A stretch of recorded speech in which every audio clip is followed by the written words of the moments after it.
स्वागत है दोस्तों, फिर से आपका हमारे YouTube channel current affairs up to date में। दोस्तों, इस वीडियो में हम 30 महत्वपूर्ण क्वेश्चन लेकर के आए हैं जो रुक्मणी गाइड से लिया गया है। सभी क्वेश्चन अपने आप में इंपॉर्टेंट है, तो वीडियो को शुरू से जरूर अंत तक देखिएगा। अगर आप हमारे चैनल पर नए हैं तो चैनल को सब्सक्राइब जरूर कीजिएगा, साथ ही बेल आइकन को दबाना ना भूलिएगा ताकि सबसे पहले आपको नोटिफिकेशन मिल सके। वीडियो शुरू करते हैं। पहला प्रश्न को देखिए, गारो किस प्रदेश की जनजाति है? बहुत ही इंपॉर्टेंट क्वेश्चन है कि गारो एक जनजाति है तो किस प्रदेश की जनजाति है? तो गारो जो जनजाति है त्रिपुरा प्रदेश की जनजाति है, इसलिए ऑप्शन डी हमारा बिल्कुल सही आंसर हो जाएगा। 2 नंबर प्रश्न को देखिए, किस राज्य में सर्वाधिक चंदन के वृक्ष पाए जाते हैं? भारत का कौन सा राज्य है जहां सर्वाधिक चंदन के वृक्ष पाए जाते हैं? तो इसका सही आंसर हो जाएगा कर्नाटक। कर्नाटक राज्य जो है भारत का, जहां सर्वाधिक चंदन के वृक्ष पाए जाते हैं। 3 नंबर प्रश्न को देखिए, श्री हरिवंश राय बच्चन जी किस युग के कवि थे? श्री हरिवंश राय बच्चन जी किस युग के कवि थे? इसका सही आंसर हो जाएगा उत्तर छायावाद युग। उत्तर छायावाद युग के वे कवि थे।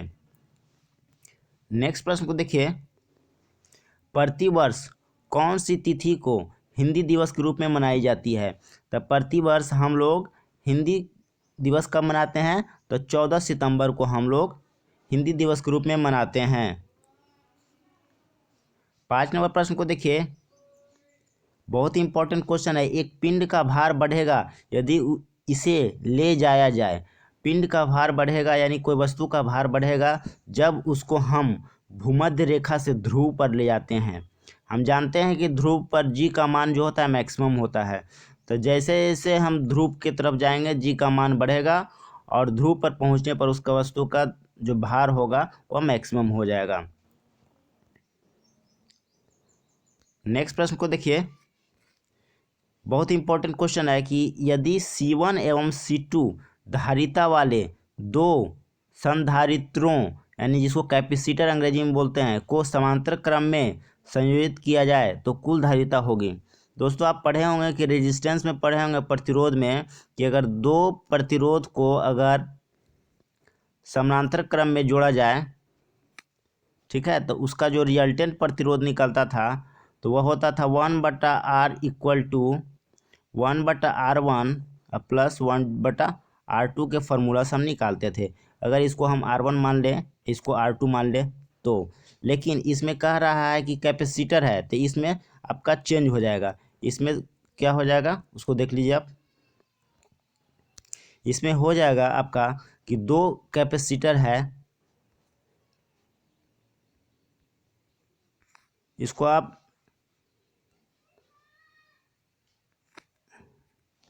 आप जोड़े हैं समांतर क्रम में, तो अगर ये C1 है और ये C2 है तो सिंपली इसका जो रिजल्टेंट होगा वह हो जाएगा आपका, दोनों को सम हो जाएगा, दोनों को जोड़ देने से ही मिल जाएगा।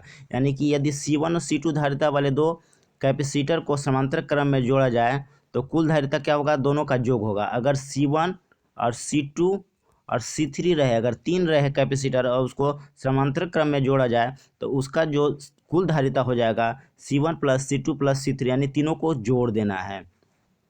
और अगर ये समानांतर क्रम में हुआ, यही अगर श्रेणी क्रम में रहेगा तो जस्ट इसको हम इस तरह से फिर कर देंगे 1/C equal to 1/C1 plus 1/C2 plus 1/C3। कहने का मतलब यह है दोस्तों कि अगर कैपेसिटर को अगर समांतर क्रम में जोड़ेंगे तो उसका जो रिजल्टेंट होगा दोनों का सम हो जाएगा, दोनों का योग हो जाएगा। लेकिन उसको अगर श्रेणी क्रम में जोड़ेंगे तो 1/C1 equal to 1/C2 equal to 1/C3 से उसको हम इस फार्मूला से निकाल सकते हैं। नेक्स्ट प्रश्न को देखिए, बहुत इंपॉर्टेंट क्वेश्चन है कि 1 ओम प्रतिरोध के तार को खींचकर दोगुना लंबाई किया जाता है तो इसका प्रतिरोध हो जाएगा।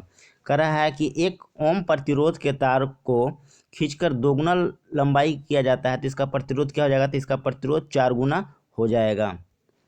8 नंबर प्रश्न को देखिए, एन प्रारूपी अर्धचालक शुद्ध जर्मेनियम में अशुद्धता मिलाने पर प्राप्त होती है। यानी कि एन प्रारूपी अर्धचालक को प्राप्त करना है तो शुद्ध जर्मेनियम में अशुद्धता को मिलाने से प्राप्त होता है। तो वह अशुद्धता होनी चाहिए, पंच संयोजक होना चाहिए। 9 नंबर प्रश्न को देखिए, बहुत इंपॉर्टेंट क्वेश्चन है कि निम्नलिखित में से किसमें ऊर्जा अंतराल सबसे कम है। तो इसका सही आंसर हो जाएगा सुचालक। सुचालक में है जो ऊर्जा अंतराल सबसे कम होता है। नेक्स्ट प्रश्न को देखिए, निम्नलिखित में वह कौन सा अम्ल है जो मूलतः कार्बनिक नहीं होता। तो इसका सही आंसर हो जाएगा सल्फ्यूरिक अम्ल जो है मूलतः कार्बनिक नहीं होता। लैक्टिक अम्ल कार्बनिक होता है, साइट्रिक अम्ल भी होता है, ऑक्जेलिक अम्ल भी होता है, लेकिन सल्फ्यूरिक अम्ल जो है वह मूलतः कार्बनिक नहीं होता है। 11 नंबर प्रश्न को देखिए, साबुनीकरण एक प्रक्रिया है जिसके द्वारा क्या बनाया जाता है। तो साबुनीकरण प्रक्रिया के द्वारा साबुन बनाया जाता है। साबुनीकरण एक प्रक्रिया है जिसके द्वारा साबुन बनाया जाता है। नेक्स्ट प्रश्न को देखिए, आर्सेनिक प्रदूषण से होता है, आर्सेनिक प्रदूषण से एलर्जी रोग होता है। क्या होता है? एलर्जी होता है। नेक्स्ट देखिए, 1916 ईस्वी में कांग्रेस और मुस्लिम लीग का संयुक्त अधिवेशन कहाँ पर हुआ था। 13 नंबर का आंसर हो जाएगा लखनऊ। 1916 ईस्वी में कांग्रेस और मुस्लिम लीग का संयुक्त अधिवेशन कहाँ पर हुआ था। तो लखनऊ में हुआ था। नेक्स्ट प्रश्न को देखिए, बहुत ही इंपॉर्टेंट क्वेश्चन है कि निम्नलिखित स्थानों में से कौन सा स्थान 1857 के विद्रोह का महत्वपूर्ण केंद्र नहीं था। तो इसका सही आंसर हो जाएगा आगरा। आगरा जो था 1857 में जो सिपाही विद्रोह हुआ था उसका प्रमुख केंद्र नहीं था, बल्कि और कौन कौन सा था? कानपुर था, झांसी था, लखनऊ। ये कानपुर, झांसी, लखनऊ जो है 1857 ईस्वी के विद्रोह का प्रमुख केंद्र था, लेकिन आगरा नहीं था।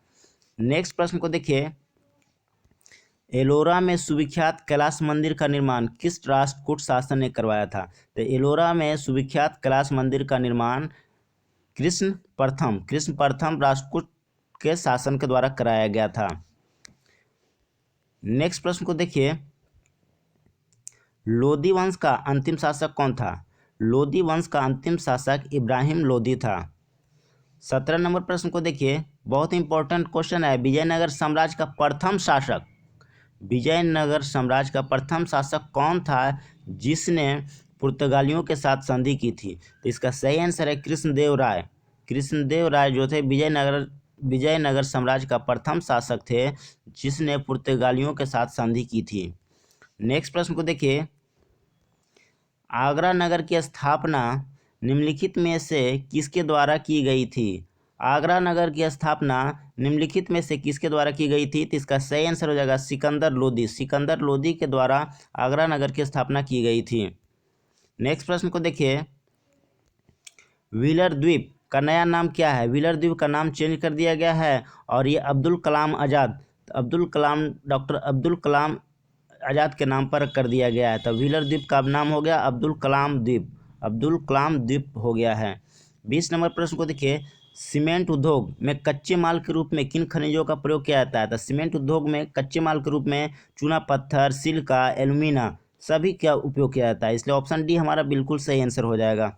21 नंबर प्रश्न को देखिए, बहुत इंपॉर्टेंट क्वेश्चन, नागार्जुन सागर बांध किस नदी पर है। तो यह कृष्णा नदी पर है। इसको हम बताए थे कि नाग पर विजय कौन प्राप्त किए थे, कृष्ण भगवान प्राप्त किए थे, इसलिए नागार्जुन सागर बांध किस नदी पर बना है, कृष्णा नदी पर। 22 नंबर प्रश्न को देखिए, किस नदी को दक्षिणी गंगा या दक्षिण का गंगा कहा जाता है। इसका गेस कीजिए दोस्तों। इसका सही आंसर हो जाएगा गोदावरी। गोदावरी को दक्षिणी गंगा या दक्षिण की गंगा कहा जाता है। 23 नंबर प्रश्न को देखिए, जूट उत्पादन में सबसे प्रचुर प्रदेश कौन सा है। यानी कि जूट उत्पादन में सबसे प्रथम स्थान कौन सा रखता है, कौन सा स्टेट रखता है। इसका सही आंसर हो जाएगा पश्चिम बंगाल। पश्चिम बंगाल है जो जूट उत्पादन के क्षेत्र में प्रथम स्थान रखता है।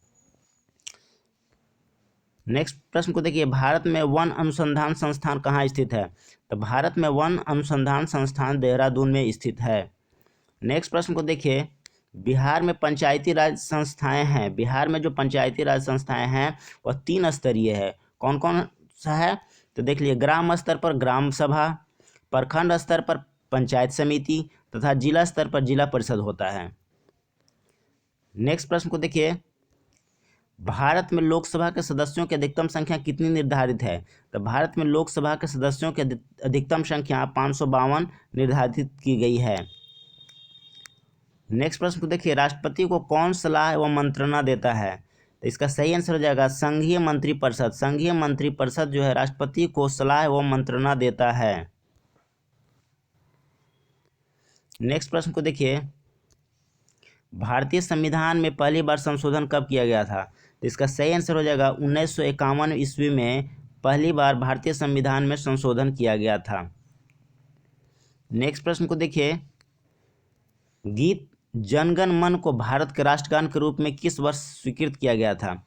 ये जो जनगण मन है, पहले इसको गीत बोला जाता था, तो गीत जनगण मन को भारत के राष्ट्रगान के रूप में कब इसको स्वीकृत किया गया है? तो 1950 ईस्वी में इसको स्वीकृत किया गया था। WTO जिसको विश्व व्यापार संगठन कहते हैं, WTO का मुख्यालय कहाँ है? तो इसका सही आंसर हो जाएगा जेनेवा। मिलते हैं दोस्तों फिर अगले वीडियो में।